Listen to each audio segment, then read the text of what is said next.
Salve, salve, rapaziada. Tá ali o azulão chibatão, ó. Azulão chibatão aí, galera. Ontem eu levei ele uma disputa aí, uma baderninha na casa do mestre Val, certo?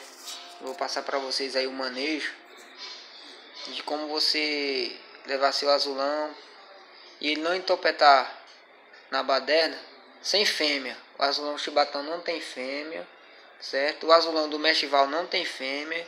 E foram 2 horas de disputa lá, ninguém topetou pra ninguém, os dois cantou do começo ao fim, certo, galera?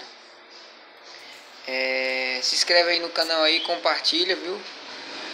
Compartilha aí o vídeo aí, comenta aí, ó.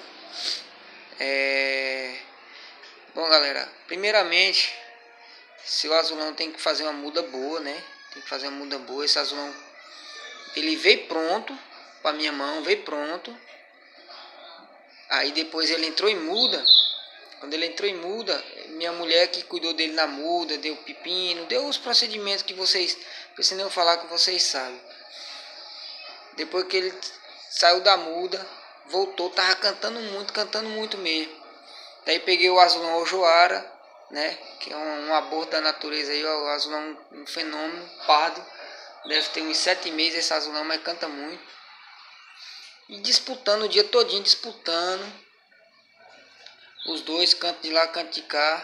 Daí, galera, o manejo que eu faço para me testar antes de levar, se você tiver um azulão azul, você coloca de frente. Agora os dois tem que estar fogosos, os dois tem que estar fogosos. Você coloca de frente um com o outro e deixa ali uns 3, 5 minutinhos, né? Eles disputando. Aí você pega o que você vai levar, bota na gaiola de passeio para levar e leva. Foi o que eu fiz. Como eu não tenho azulão azul aqui, só tem um maracajá e o pardo, eu coloquei o que? Eu deixei 5 minutos no espelho, coloquei, vou já mostrar pra vocês aqui. Coloquei um canto bem baixinho no celular, atrás do espelho aqui, e deixei. Ele foi disputando, eu falei, não, pronto, aí tá pronto. O manejo dele é esse. Pra onde eu for levar, antes de eu levar ele, eu vou fazer isso, toda vez.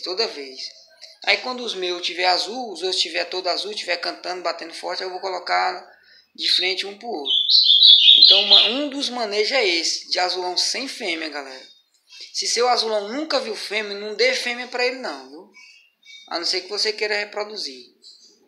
Mas se você tiver um azulão, que nem esse aqui, não viu fêmea de jeito nenhum depois da muda, nunca viu, não dê não. Pode ir para toda a baderna que você quiser, ele sem fêmea. Agora, faça esse manejo. Sempre mostre um azul que seja fogoso, ou então um espelho com barulhinho de azulão cantando no fundo. Certo? Um dos manejos é esse. Tamo junto, se inscreve aí. Salve, salve, vamos embora.